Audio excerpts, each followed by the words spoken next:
All right, peeps. On today's episode of The Kung Fu Genius, the genius will be discussing his take on the great JKD debate.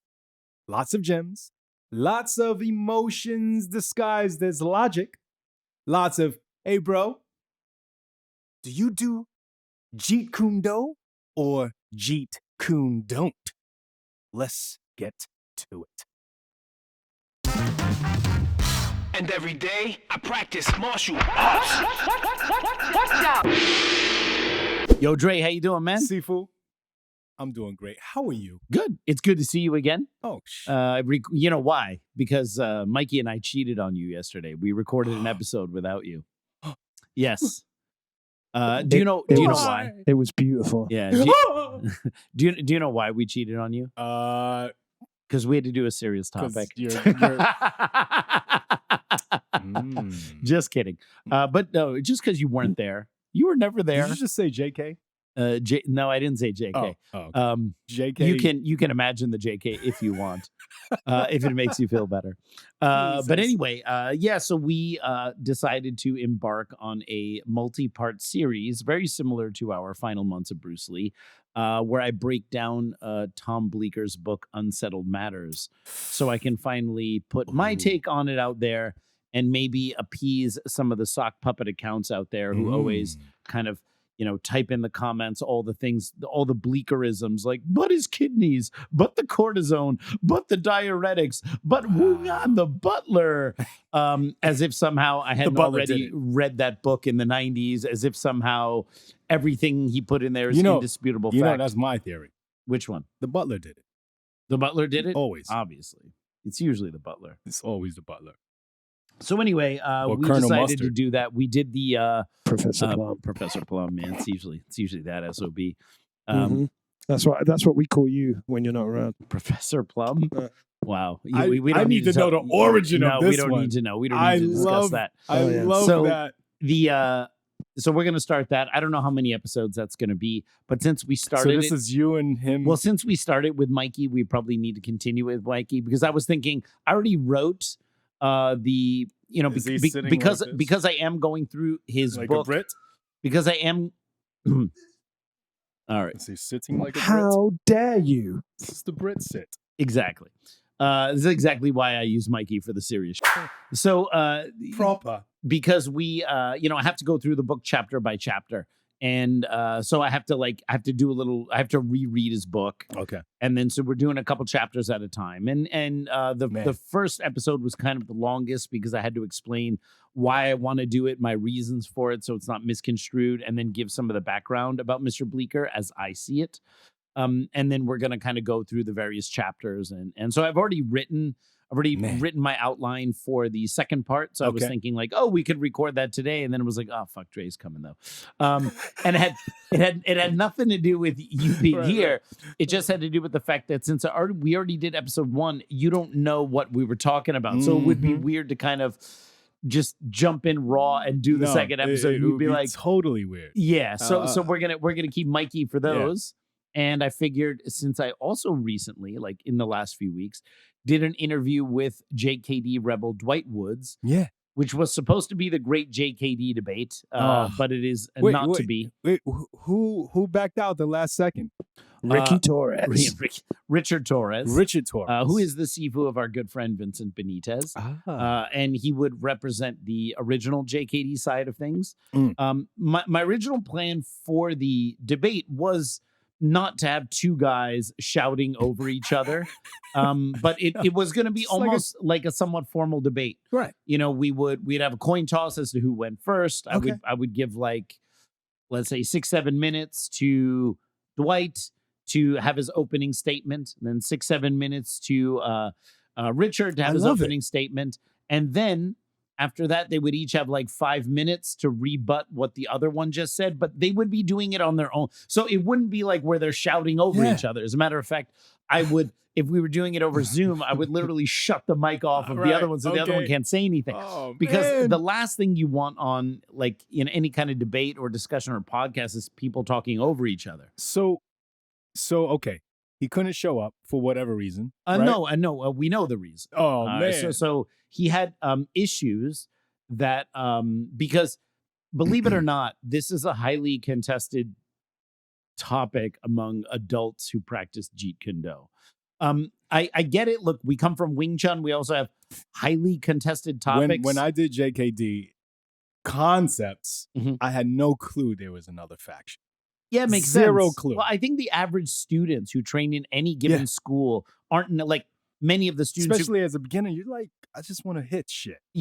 I mean, many Come of the on. students who train at City Wing Chun probably don't know anything about all the various conflicts between the students of Yip Man and stuff because, but that's actually a good sign. Yeah. Because it means that when you come to the school, it's about the training and you're not being like Sucked into indoctrinated in the politics from day one. Right. That was actually something that I found a little challenging when I was still in Leung Ting's organization, how to kind of bring the students in, teach them Wing Chun with all of these rules that we had to follow without like immediately making about all these like politics and stuff like that. Yeah. Since I left Leung Ting's organization, that has become considerably easier to just make it about Wing Chun and not make it about any of the politics, right?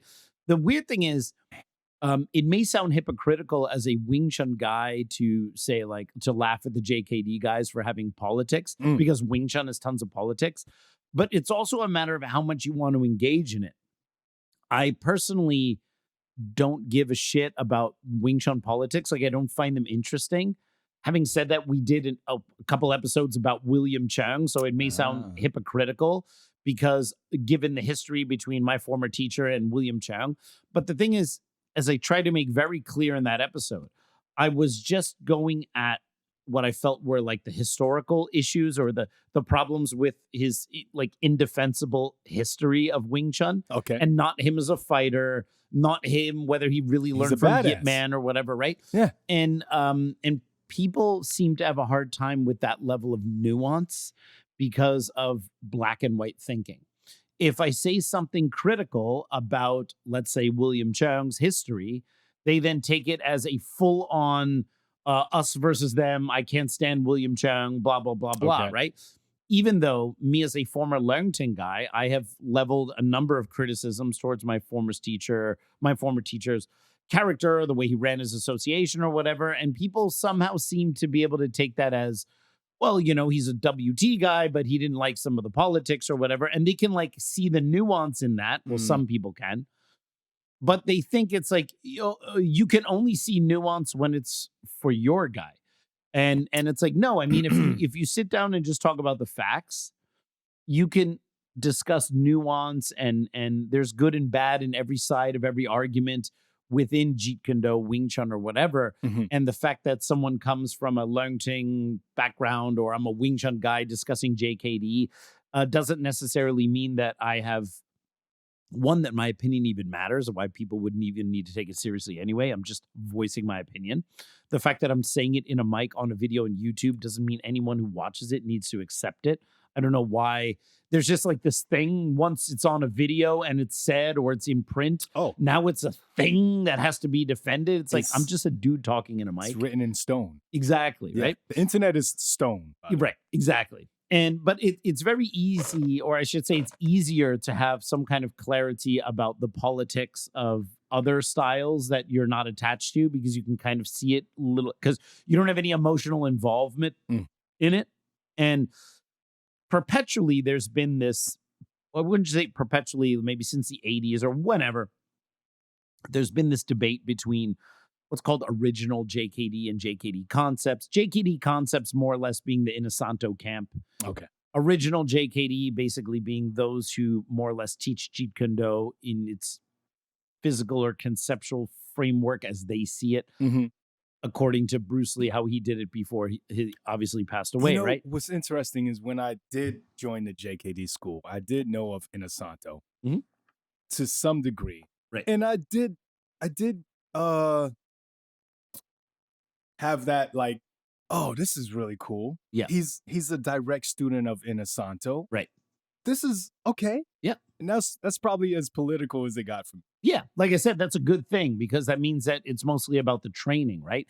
It's not until you've been around for a while or maybe you become an instructor or you start surfing the internet that you start to see like, oh, there's like beef in Jeet Kune Do, the way there's we didn't beef have in Wing internet Chun. in those days, really. Like, well, we Yeah. had, but it Well, wasn't like a big thing. Well, to be fair, I mean Right. that beef began in the magazines really before the internet. So this wasn't we did have magazines. this wasn't a recent controversy that was born of the internet. This is actually something that had existed beforehand.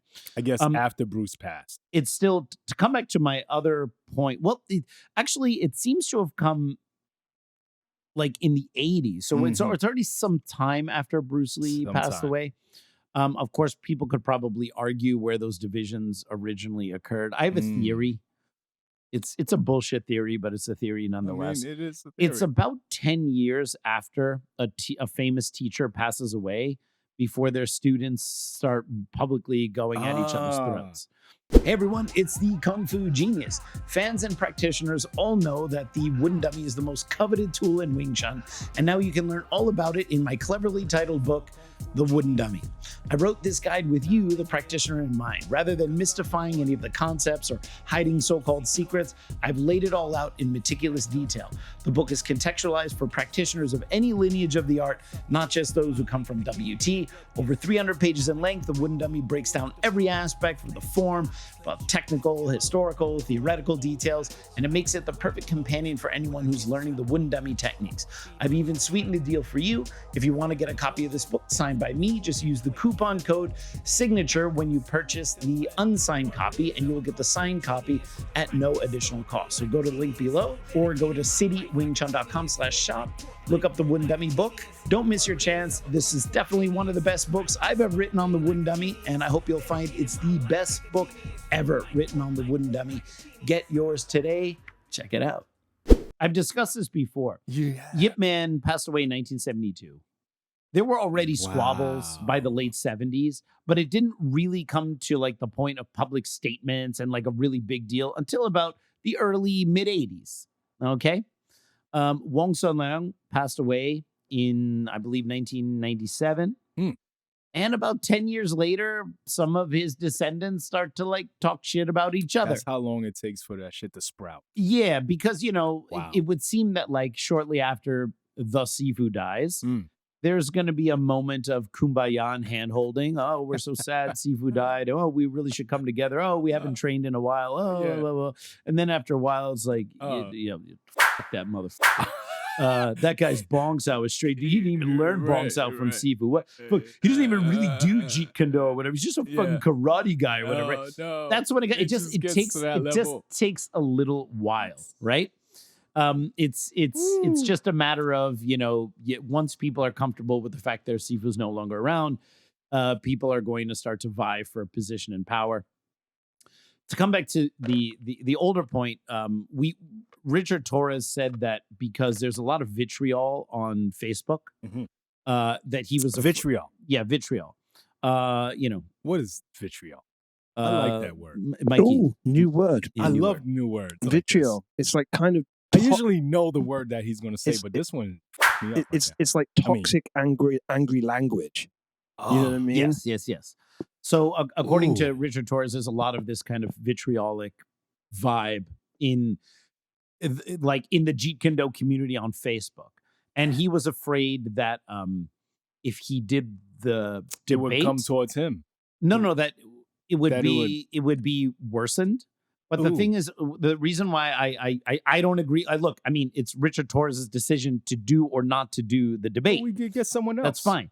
Why I don't know. I mean, it's funny because since Richard Torres decided not to do it, there's all sorts of people like, pick me, and it's like, no, I think the debate's kind of sailed. I think like I don't really have much interest. What in about it. our boy Vincent Benitez? Yeah, he can do, but I think the moment is gone. I think that there was a moment a month ago where it was kind of hot, and now it's like, meh. Like, first of all, I don't give a shit. All okay, right. Because I understand one thing that perhaps the people in Jeet Kune Do who are arguing, maybe they don't understand this. This is unresolvable. Okay, you know what? You know why it's why it's unresolvable? Yeah, because people are not really debating the real issue. Okay. So, and what I feel the real issue is this, okay? You have a finite amount of time on this earth, Okay? Right. You're not going to be around here forever. All right? Man, how many weeks? No, I have like months. 6 more weeks left. All right? Yeah. I know you hate Stand that when shit. you I do know you shit hate like that that. shit. It's just a reminder to keep showing up to class. Yeah. It's true that I've prepared for it. It's not Yeah. my fault if you Yeah. can't prepare for That's it. right. That's right.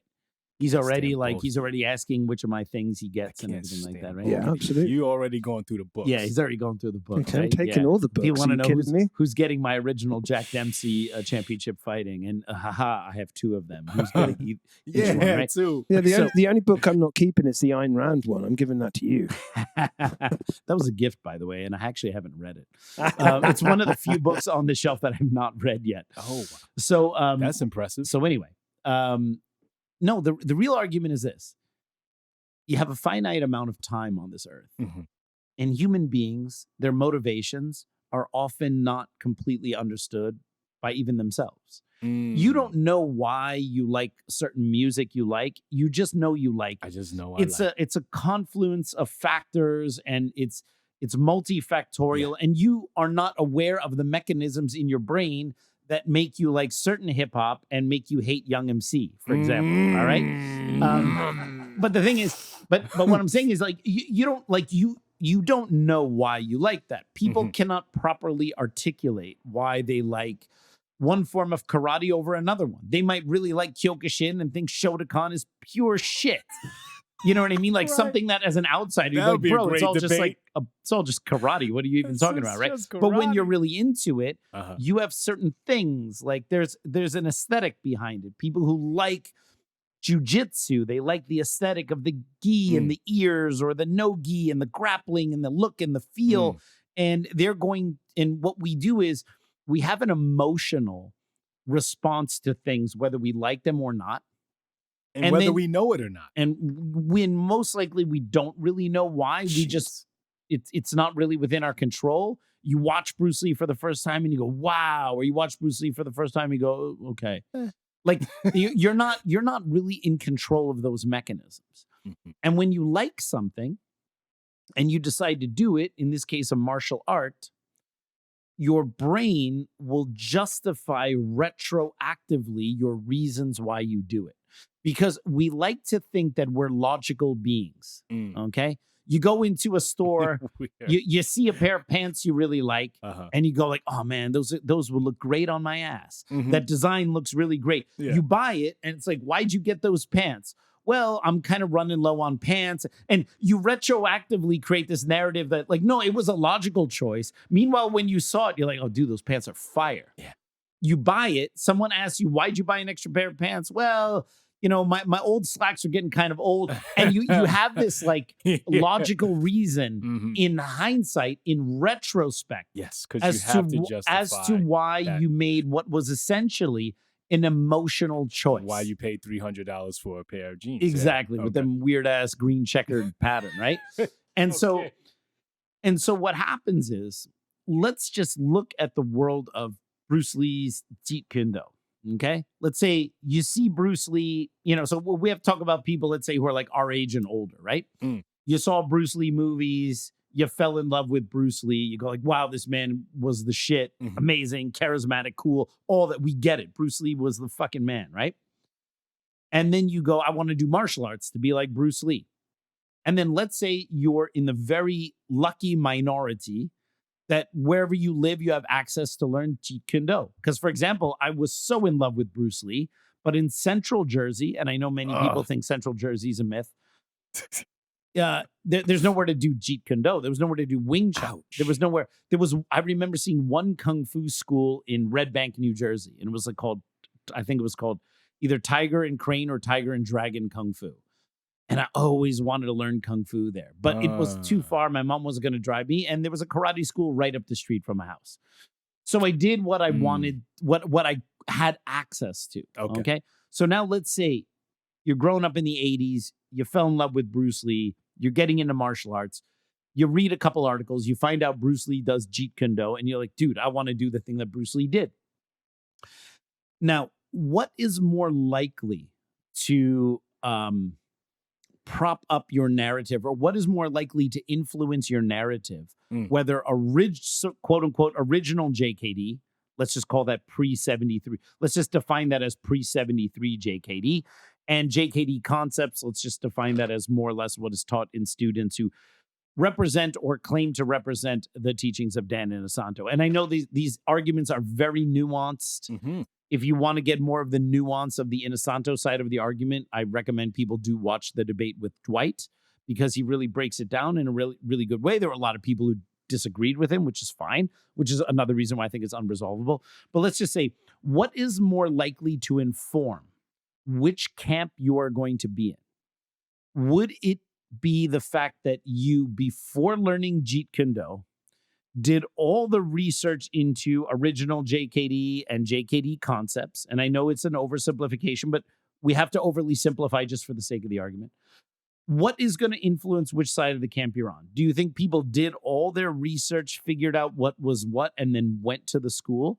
Because first of all, there's such a small pool of JKD schools at all, even in the heyday, that to even imagine that you had the chance to, or the choice to pick between the two different schools of thought That within are JKD convenient to you. would probably assume you maybe just lived in LA and you could have either learned from Ted Wong or Dan Inosanto. All right. But outside of people who live there, I mean, where else are you going to have this choice to choose between one? So my question is, which one do you think is most likely going to influence which camp you're in? Is it that you did your research first, you put the facts side by side, you had wrote the list of pros and cons, decided to go to the school that made more sense, or you happened to join a school of JKD because it was near where you lived or you had access to it, and that JKD school was an insert, either Camp A or Camp B, and that's the one you joined, and lo and behold, the camp of the school that you joined also happens to be the camp that you support. Okay. Now, I'm not saying they weren't people out there who didn't do their research, because a lot of people had to learn Jeet Kune Do through seminars because there were no local schools. So they could have made a choice between whose seminar they're going to go to. Let's just say people who wanted to go to Ted Wong, which would be kind of, we could call it more original JKD, or people who wanted to go to the Inosanto seminars, right? But for the most part, people's opinion on this political divide has almost, in my opinion, entirely to do with which school did you end up going to? And then just like the emotional decision to buy those green checkered pants, you will then retroactively come up with the logical reasons why that is obviously the one that it should be. Wow. It is exactly how children are indoctrinated into believing that whatever religion they had as a child must be the only true one, because they happen to get it as a child. That happens to be the right one because they got it. Circular reasoning. It's right because it's the one I learned. I learned it because it's the right one. It's circular reasoning, right? And we are completely victims to this for the most part until you see the conditioning, you recognize it in yourself, and then you go, oh, for the longest time, because I did make a very conscious effort to do WT, I had tried out different Wing Chun styles after doing non-classical Wing Chun, and something seemed a little bit weird about all of them. Or I shouldn't say weird, it's just, it didn't quite address all the things I wanted it to, until I came to Leung Teng Wing Chun. Okay. And then I was like, oh man, this one has it, because I was physically convinced by the teacher at the time who slapped me around and showed me what was what. And then I could say, oh, that was a logical choice. That's what I would tell myself. But there was also something, I've been reading a lot about WT. I'd read a lot about Emin Bostepe. I'd read about all sorts of things. I was very curious about it before I even went and took that first lesson with Ralph Hanel. Okay. So the idea that it was like a pure, cold, calculated, non-emotional choice, even though I retroactively could say I was very convinced of it, it's also not true. I did it because I looked at it and I wanted to do it. There was something that appealed to me. It was the classical Wing Chun style that had the forms, Siunam Tao Chum Kyu, Chi Sao, all the classical traditional stuff that you want from Wing Chun. But they also emphasize like the fighting and the sparring and the Chi Sao and everything like that in a more aggressive way than some of the other lines of Wing Chun, which kind of catered to my background from non-classical Wing Chun, from the Seattle era stuff. So it kind of ticks those ticked all those boxes off. But if I'm really honest, it was also an emotional choice. And every time I defended it as a logical, rational choice, that was the typical thing we do, which is to rationalize away what is ultimately something we just want to do because we like it, because you have an infinite amount of time on this, or I should say you have a finite amount of time on this earth, which in your mind you think is infinite, but you know it's finite. You need to find the thing that sparks joy, to quote Marie Kondo, right? Okay. And when you do it, you're like, dude, I love this. I feel this. This is what I want to do. You want to do jujitsu because of the gi or the no gi or the ears or the environment. You do it. You like kickboxing and the way it moves. You like the aesthetic of Muay Thai with the shorts and the elbows. You like Wing Chun. You like this style of Kung Fu. You like Filipino stick fighting, or you like the idea of the way Bruce Lee moved, his kind of cat-like way with the right lead and everything like that. Or you like what the other guy teaches. Whatever it is, there's something in you that you are not fully aware of that makes you go, yeah. And every justification that comes out of your mouth after the fact is your brain bullshitting yourself and the public that this was a rational choice rather than this was something out of emotion. Even when people join martial arts schools because they need to learn self-defense and they got beat up and they're like, I need to learn self-defense. Yeah. Well, they maybe just join the nearest school and like, because they don't know if it's all martial arts claim that it's self-defense. So like, okay, I do it. But there's something emotional about the need for self-defense that made you want to do it to begin with. Get my ass beat again. Exactly. But then you say like that. There's a rational reason. But why don't you want to get your ass beat again? Because of how it makes you feel emotionally. Oh, yeah. And you don't want to feel that way again, right? So these are all emotional choices. When someone from the original JKD camp wants to explain to me why logically that's the most ideal expression of Bruce Lee's art, because that's what we see Bruce Lee doing, I feel the same way. I'm like, that's just rationalizing away what's ultimately an emotional decision to do original JKD. Because you know what? As a Bruce Lee nerd, if you want to tell me there's something about the aesthetic of that strong side lead, that right lead, when the guy comes in, intercepting him with that lead leg side kick, that straight right lead coming in, and when the guy comes in close, blasting him with a Paxao or a Lapsao, a couple low line kicks mixed in with a couple ideas from boxing, some very loose and measured footwork, different tactics based on different timings, 5 ways of attack, and this kind of general cat-like Bruce Lee aesthetic, which I totally get. I go, bro, just tell me you do original JKD because you like it. All right, that's fine with me. Okay. You see what I mean? But then the problem is they got to now quote mine, Bruce's notes, to be like, no. This thing, which we all know is an emotional decision to do it because you like the way Bruce Lee moved and you want to move like Bruce Lee. And then immediately people are going to say, well, not everyone is Bruce Lee. You can't move like Bruce Lee. And it's like, yeah, I totally get that. But here's why those people need to shut their effing face. Okay. We're not all built like Bruce Lee. We can't all move like Bruce Lee, but you're going to die one day. Yeah. You're going to die like Bruce Lee. And hopefully not like him. No. All right. Okay. The fact of death, yes. The method, hopefully not. Hopefully. All right. In the time when you're shot out of your mother, you're like shot out of a cannon. All right. And you are going to land on some rusty spikes at some point. Oh, yeah. It's a matter of no one's demise is great. All right. We can only hope to have a very quick demise. All right. That's the best we can hope for in our life. But when you're shot out of your mom, all right, you are shot out into the air and you're going to land one day on a bunch of rusty spikes. Oh, man. All right. That's an inevitability. What you do in the intervening time. This is a very kind of Hitchin-esque kind of quote. Yeah. What you do in the intervening time before you land on those spikes. That's your life.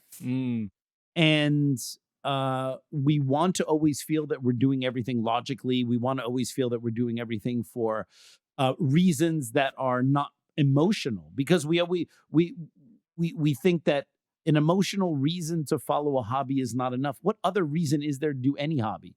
If a bodybuilder does bodybuilding because they like how they look, Right. They don't have to justify, well, it's about health and it's about, to be strong. And dude, if you like, go in the mirror and do this and it makes you feel good, just fucking do it. Why does everyone need to retroactively make it seem like they had consulted thousands of experts, read tons of peer-reviewed literature before they decide to bodybuild or join a original Jeet Kune Do school or start learning Wing Chun or start doing Brazilian Jiu-Jitsu? Bro, you like it? You want to do it? Do it. Do it. If you have other considerations about what might be better for self-defense or what you might what might be quicker or whatever it is, though, you can have all those discussions and then opt to do this martial art or that martial art. That's fine. But if you look at a Wing Chun school, you go in there, man, this is cool. This looks like fun. Do it. If you want to move like Bruce Lee, okay, even if you're not built like him, as most of us are not, right? You wanna follow in his footsteps, so to speak, at least physically in some way, the way he did it. Whether that's actually what his real concept was or that's what he would have advocated for you or not. If you really knew what Bruce Lee understood, he would tell you not to just move like him with the strong side lead or whatever. Dude, at the end of the day, you do not have to answer to Bruce Lee's hypothetical criticism of what you decided to choose for a martial art. Because it's hypothetical, you don't know it, and you are not Bruce Lee. And at the end of your life, when you're about to check out, what you did with your life to make hopefully your life better and the lives of other people better, and hopefully leave some small mark on humanity that you've improved it, you're not going to be asking yourself, man, I really shouldn't have done Jeet Kune Do this way or that way. Okay. All right? Did it give you fulfillment? Did it spark joy? So if someone wants to do original JKD because they want to feel some connection to Bruce Lee, the way he moved, they want to get in his mind, whether that's actually the right path to do it, whether that actually is going to yield the results, I don't think people need to justify it in any other way other than, I just fucking like it. It's cool. It's fun. I like looking at Bruce Lee's notes. I like looking at his moves. I want to kind of fit somehow into that template, even if that's not like totally philosophically correct to kind of make me move like him or whatever. But if that's what you want to do, gives a shit. Just do it. Cares about justifying yourself to other people. And everyone in this argument is trying to justify themselves using Bruce's notes or philosophy or whatever against people who don't agree with them, when that is not the real debate. The real debate is non-existent. Bro, I fucking like original JKD. Bro, I like JKD concepts, period. I like what Inosanto teaches. I like the way he moves. I like how he presented JKD. I like the Filipino martial arts. I like Silat. I like this. I like that. I like this. That's fine. Do it. That's interesting because back then, I really loved the stick stuff. I was like, Redondo, I love this. Oh, yeah. Yeah, it's fun stuff, man. All right? You still like the stick stuff. Hey, yeah. But I tell you, there's an entire faction of JKD people which would tell you something like, yeah, but all that stick stuff has nothing to do with Bruce Lee's martial art. To which your response would be, gives a shit. I liked it. Right. All right? Right. Why are you trying to somehow prove your worth to someone who passed away, whom you don't know what their opinion would be anyway, if he even bothered to have an opinion on what Dre Ison did in martial arts? You know what I mean? It's like they're somehow trying to appease a god, the god of Bruce Lee's opinion, who, like pretty much every other god, except Zeus, is never going to answer you and give you any response to that question. Could give two shits. You are going to be going down a path trying to please the god of Bruce Lee's opinion, and you are never going to get an answer. And you're going to live your life always wondering if you're doing the right thing when you should be, in terms of martial arts. I'm not talking about how you live your life in relationship with other people. I'm saying, like, We're just talking about the martial art of choice. Yes, I know martial arts is a deep metaphor and philosophy that can be applied to your life. Fuck that. We're just talking about the martial art right now. At the end of the day, do you like practicing the martial art you do? Yes, no. All right. You don't like it? Do something else. You like it? Keep doing it. Try to be the best you can at that. All right. But there's no need to incessantly message to other people who disagree with you because their emotional choice of martial art doesn't line up with yours, but you have to pretend it's not emotional. It's logical. And let me tell you why you're wrong. Because when someone tells you you're wrong for your presentation of Jeet Kune Do or Wing Chun or whatever it is, they're going to try to use logical arguments to convince you of what is an emotional decision on your side anyway.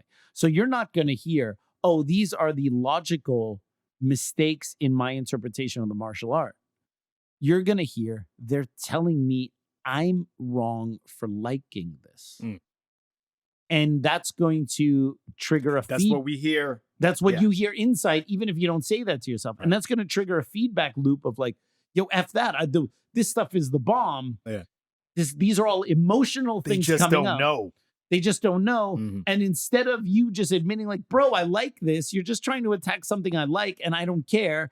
You're going to come back with your logical counterpoints, your list of things that you're going to throw back at the concepts guys or the original JKD guys, whoever the side of the argument is on.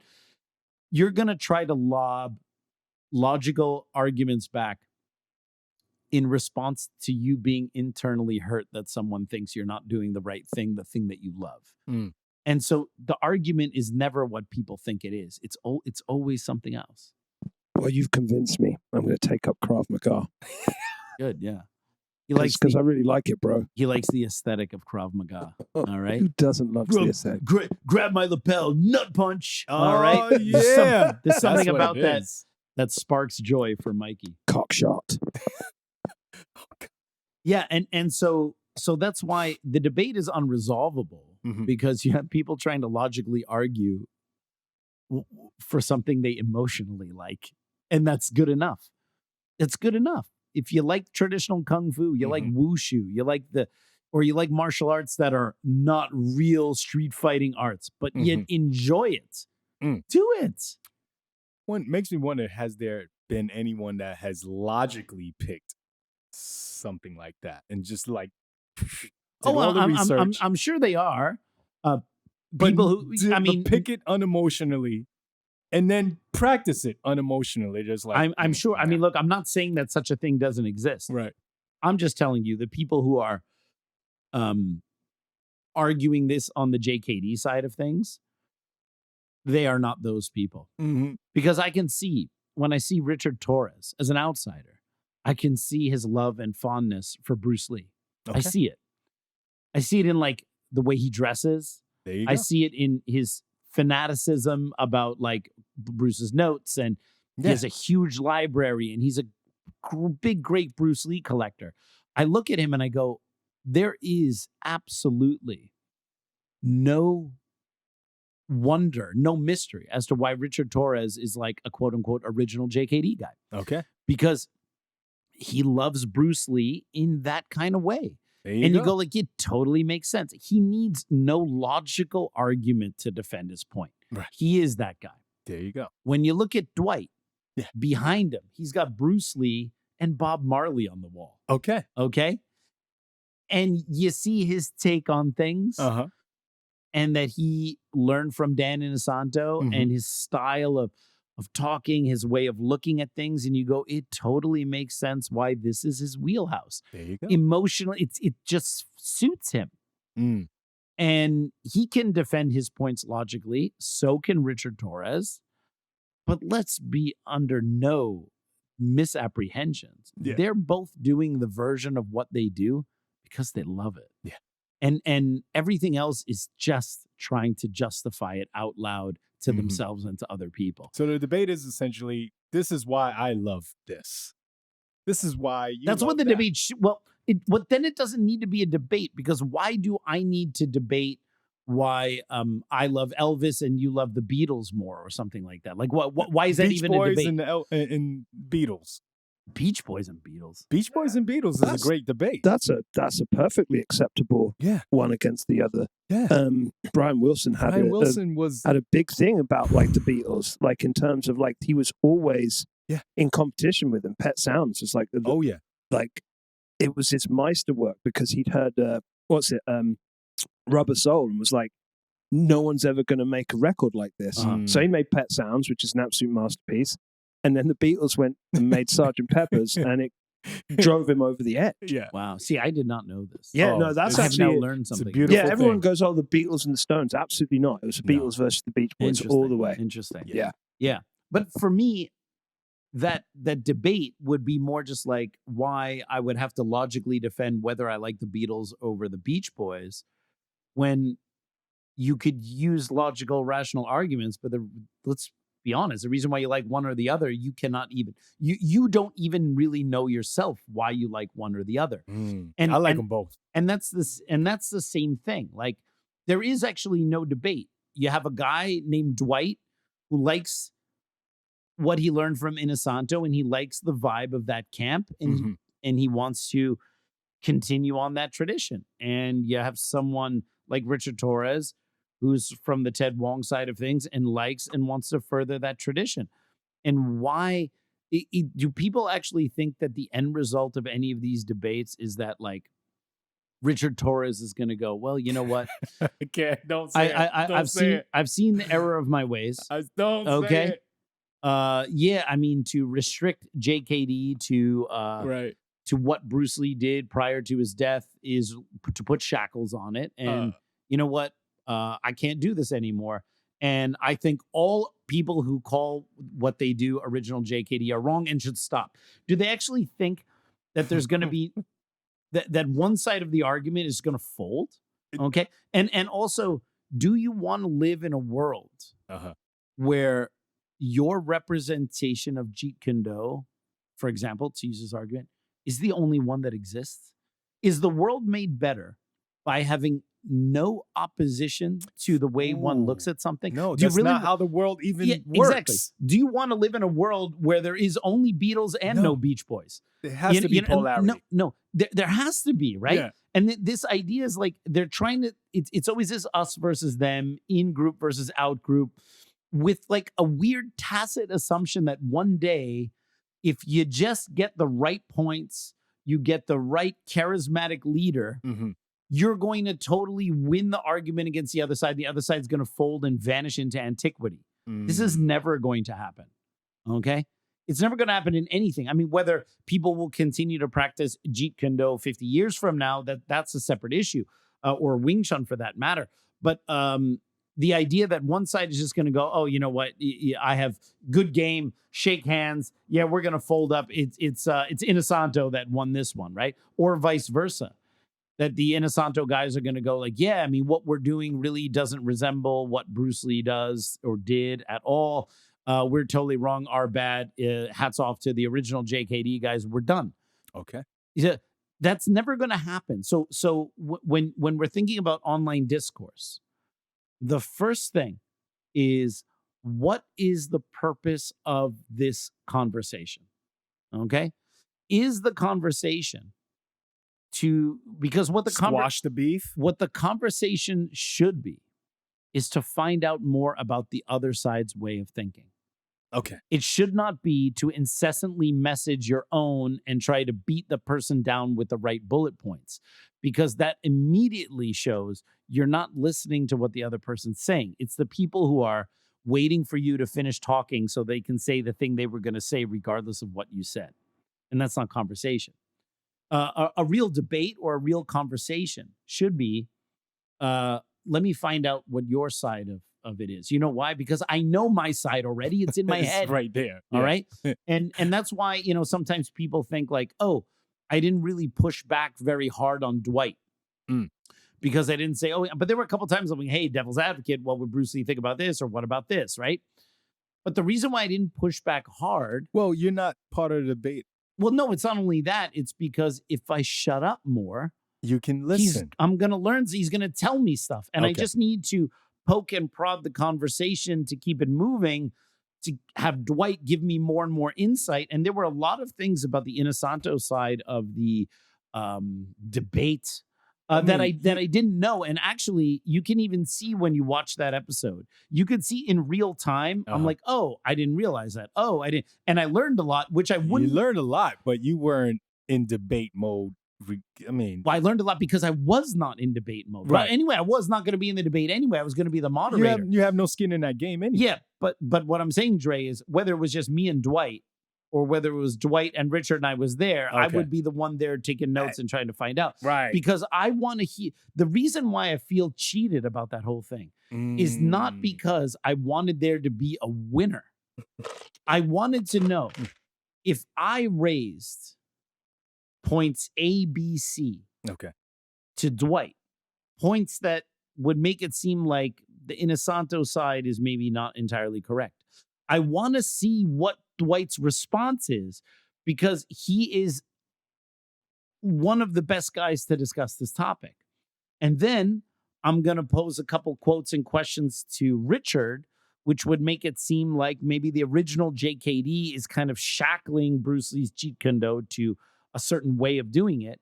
How do you respond to this? Because I know Richard Torres has read all the quotes. I know he's read all the books. He has to have an opinion on these things. And I feel cheated that I didn't have a chance to ask them questions individually on things I wanted to know about, and that I didn't get to see how they would respond to what the other person would say after they had said it. So quick question. After all of that was going down and it was almost to the end of the video or of the live episode, did anyone chime in and say, you know what, I'll join this debate? In Facebook afterwards, people are like, oh, I'll do it. And how's that looking? I'm not compelled. Because honestly, I don't know some of these guys. All right. Maybe in the JKD world, they're kind of famous. But the thing is, I really wanted to be, I don't think there's a better, I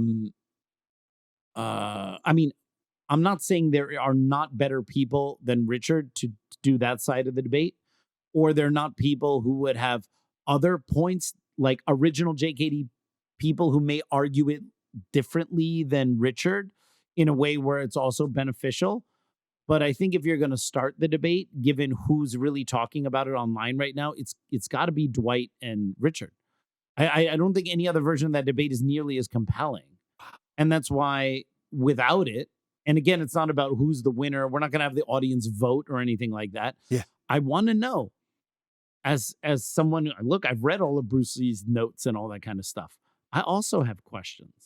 I have questions partially because I think it's unresolvable. Hey everyone, just want to let you know Wing Chun Illustrated is now offering a paperback edition through Amazon, reaching a larger global market. And no, they're not ditching the glossy magazine edition through MagCloud. You can now simply choose the version of this magazine you prefer and the one with the cheapest shipping wherever you live. Order your copy of Wing Chun Illustrated today across 12 Amazon marketplaces with free shipping for Prime members. Go and check that out. I think if you want to ask me my honest opinion, okay? What is your honest opinion? I think if Bruce Lee were to come back, and he would let's say you could have Mikey. Let's say you could have a psychic in the 80s who could channel. Hey, you know what? Why don't we get that psychic that Bleecker talked about, that Jenny O'Connor or whatever, to channel Bruce Lee's spirit? And then he could do it, and he could solve the debate for us. Wait a minute, I've got an even better idea. Why don't we get to do it live? Oh, we should, dude. This is settled. We can obviously get a psychic medium who can talk to Bruce Lee from beyond the grave and just ask him, and then it would be solved, and no one would ever fight about it. Just imagine we do it live, so we got like a good, like kind of like a set of like Bruce Lee photos that are swirling around on his. Jenny O'Connor speaking, you know what I mean? Then you got like Rich Torres, Dwight, and then you as the moderator. You know what?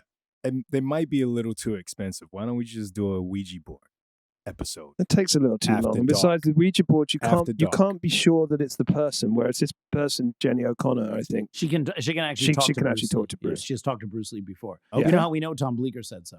Absolutely. Yeah. Man. So See, then we could just get the spirit of Bruce Lee. Honestly, so to come back to the question, right? I think that if you had Bruce Lee, the spirit of Bruce Lee, or you had Bruce Lee in a time machine shortly before he passed away, could come to now, I could sit him down, tell him what mess has become of his martial art. He'll probably know already. He'll probably up to speed. No, I don't know if he would know that this would specifically be the problem.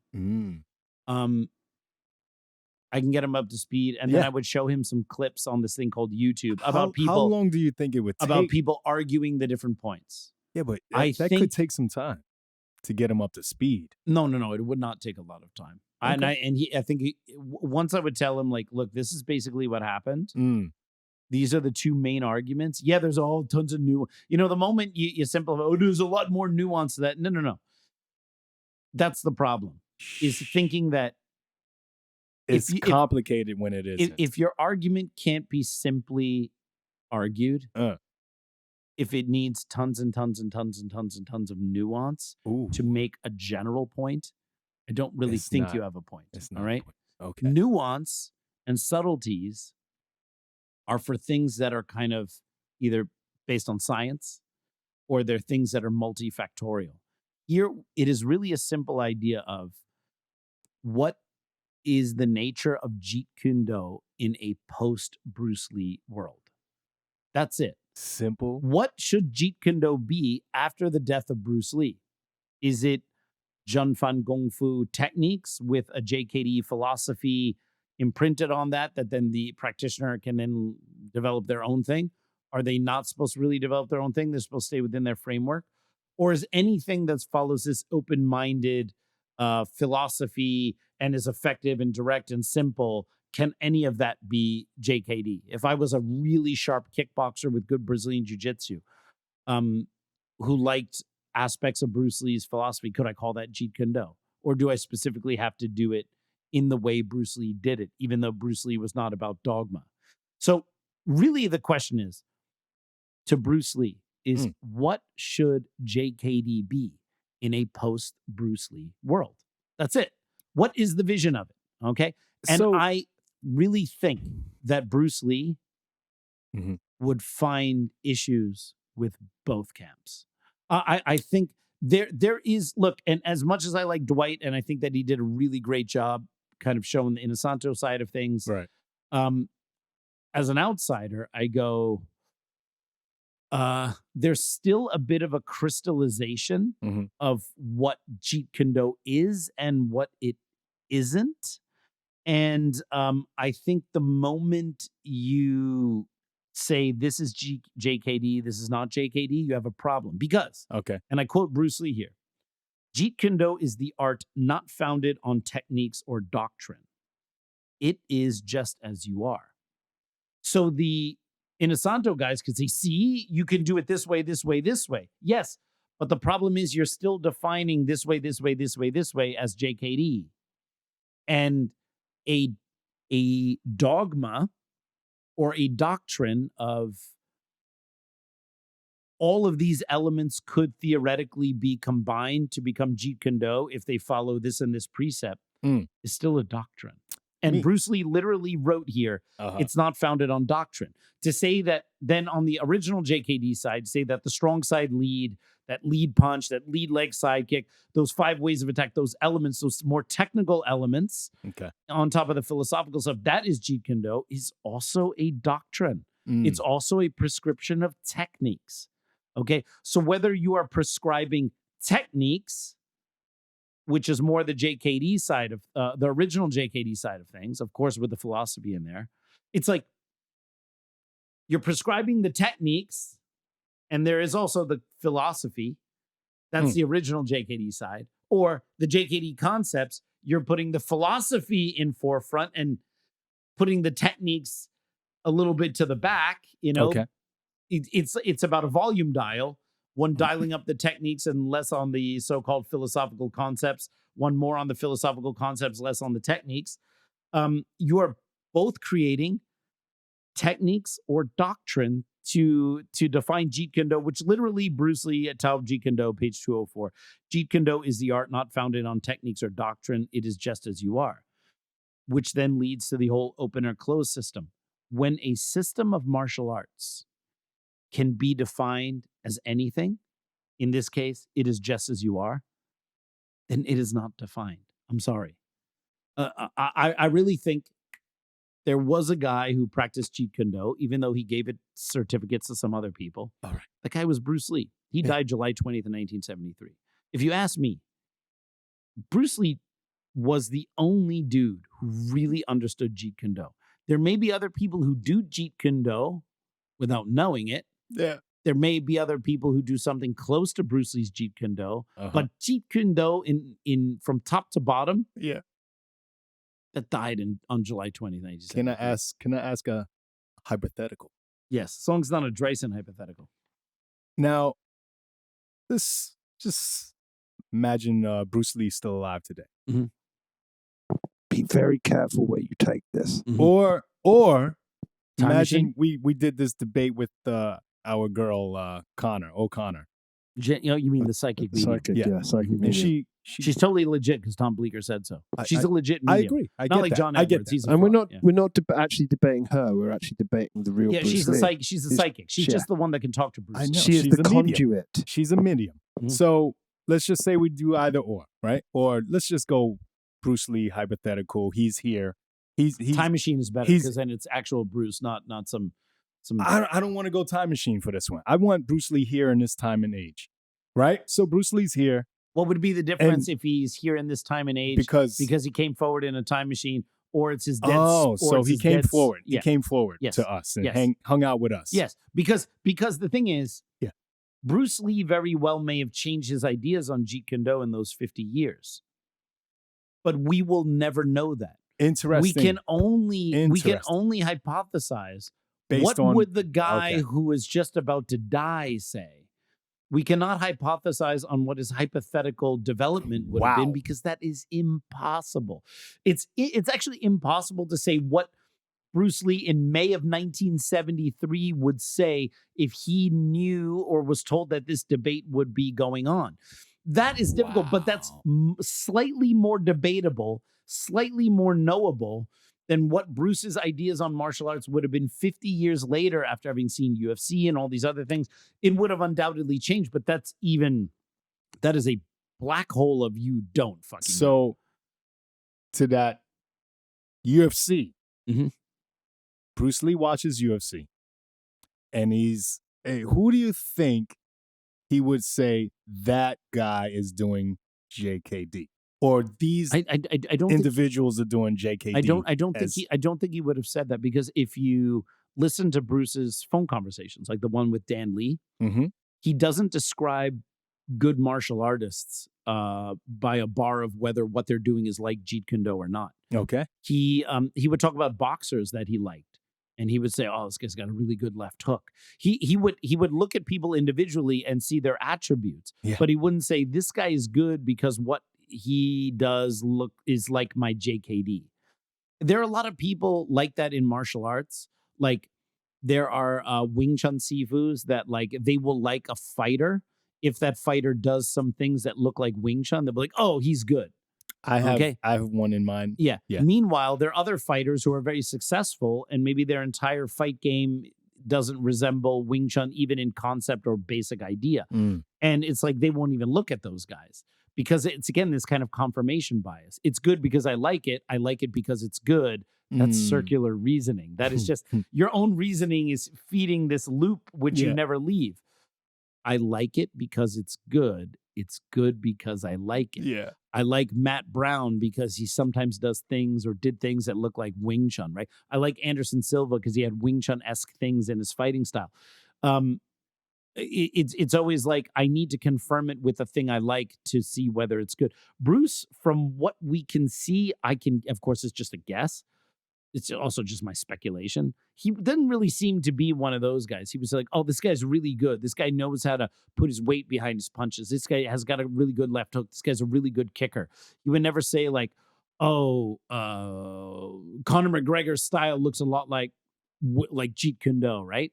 I think if he could see like a peak Conor McGregor back in the day in those fights, obviously there were things that Conor McGregor did which are very similar to JKD, the front lead kick and all that kind of stuff. But I think he would be looking more at his attributes and his general vibe as a fighter, not going like, oh, this guy is the pure expression of JKD. I don't think he would have said that. I think he knew that that's putting a label on something, and putting a label on something is already the problem, because the moment you put a label on something, whether something is good or bad, something is like JKD or not like JKD, the moment there's a label, you have to defend it psychologically. And what happens is after a while, you're not expressing the truth. You're defending a defense of a label which you put on something. And because of Bruce's influence by Krishnamurti, this was a huge sticking point with Krishnamurti. It's like you are not discussing something as it is. You are discussing the label of something. And that brings you further away from the truth. Wow. And that's why I think it's label defending for something people like emotionally. Now I'm gonna, before we get out of here, just read a couple little quotes, which so again, to kind of recap what I think. One, I think the debate is unresolvable because it's people justifying what they like emotionally. If you like it, do it, right? Why do you have to shit on what someone else likes, right? Okay. People say like, oh no, I'm shitting on it because they made this and this point. Yeah, but you're also trying to defend something you like emotionally because you think, oh, the bad guy who said things that are against what I do is somehow hurting my position. You can choose not to engage in any of that stuff and continue to practice stuff as you enjoy it.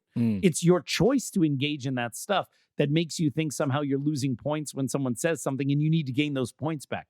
That is defense of labels. That's all in your head. It's a complete construct. It's not even real. All right? It's not even real. All right? So Bruce Lee said, or at least he wrote, and again, what we know, especially through our good friend Dr. James Bishop, is that a lot of these so-called quotes that were in Bruce's notes, which were not really meant for publication, were things that he took from other books, and he would maybe swap Buddhism, take that word out and put Jeet Kune Do in there, right? So it's not like these are original things Bruce Lee came up with, but these were notes that Bruce Lee saw. These were passages in various books where he goes, that's it. That's what I want for JKD. So he chose those. He maybe wasn't the original author of it. He maybe took those, changed JKD, put JKD in place of self-actualization or Buddhism or whatever, right?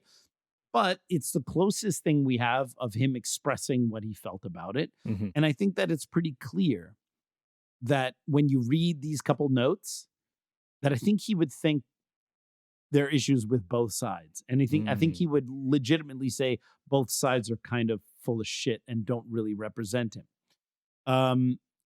Here's the first one.